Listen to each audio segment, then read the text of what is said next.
Hey everybody, welcome back. Hope you're doing great wherever you are in the world. Today, I wanted to ask you, for those that are looking to buy or have purchased property overseas in another country that is not your home country, what have you put in place or what are you thinking about as a contingency in case something happens to you, tragically, let's say you pass away while you're living abroad? Have you set up things for a beneficiary?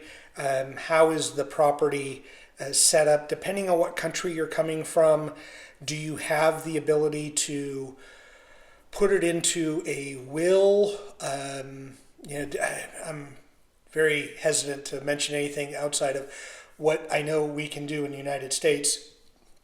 But do you have something set up, kind of a plan for, gosh, if something happens to me and I'm the only one living overseas, or if as a couple something happens to us and both of us, what is your contingency there?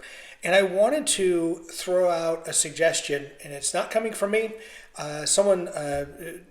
Somebody that comments often on videos, and I think it's worth reading the comments of my videos to try to see what they have to say, is People of the Mouse.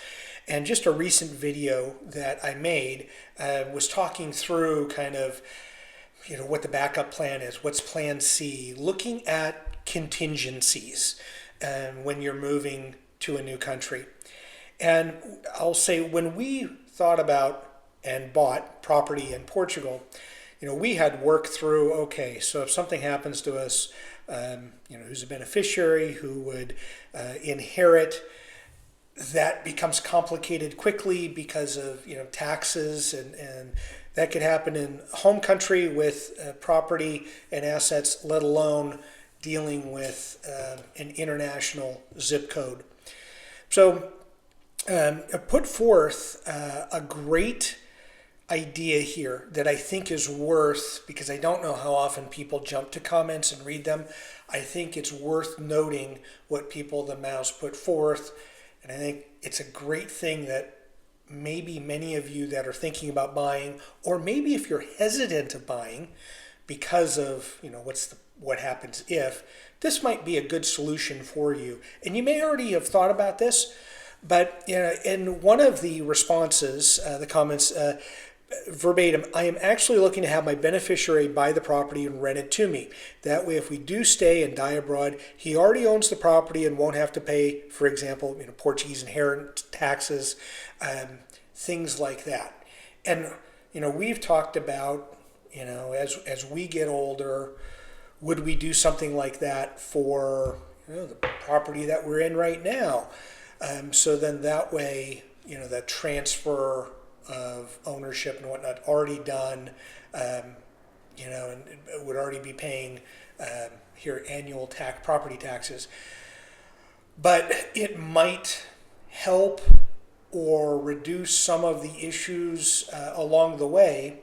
And what say you? I think that might be something, provided you have I'll say a healthy relationship with the family or somebody that would be your beneficiary, whether it be children, grandchild, child, someone that would be trusted, that you have named as a beneficiary or beneficiaries of a property. It's a really good thing, and I think if you haven't thought about that, I just wanted to make this video to get people to think about this, because it is, the light bulb sometimes goes off because you have 1,000 things that you're worried about and thinking about, and what if this goes wrong? What if this goes right? What if we don't like it? What if we love it?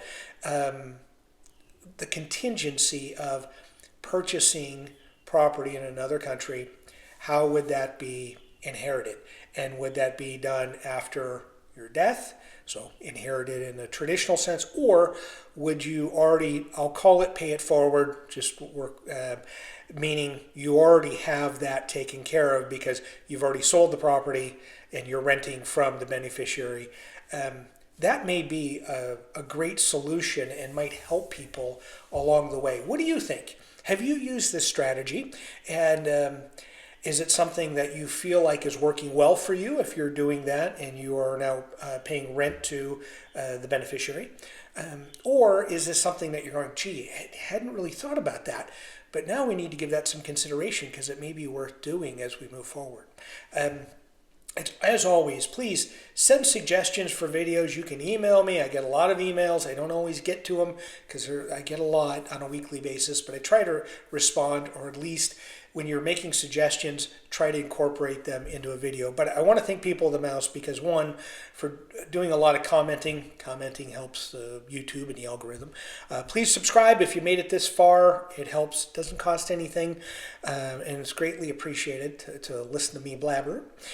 But also, your comments give me great ideas for future videos. So please comment when you feel necessary. It's necessary to do so. What do you think of this idea? I think this is a fantastic way to approach it, and it's something that I think we need to consider as we grow older and are barreling towards retirement and figuring out where we're going to be living. As always, thank you so much for watching, and enjoy your travels.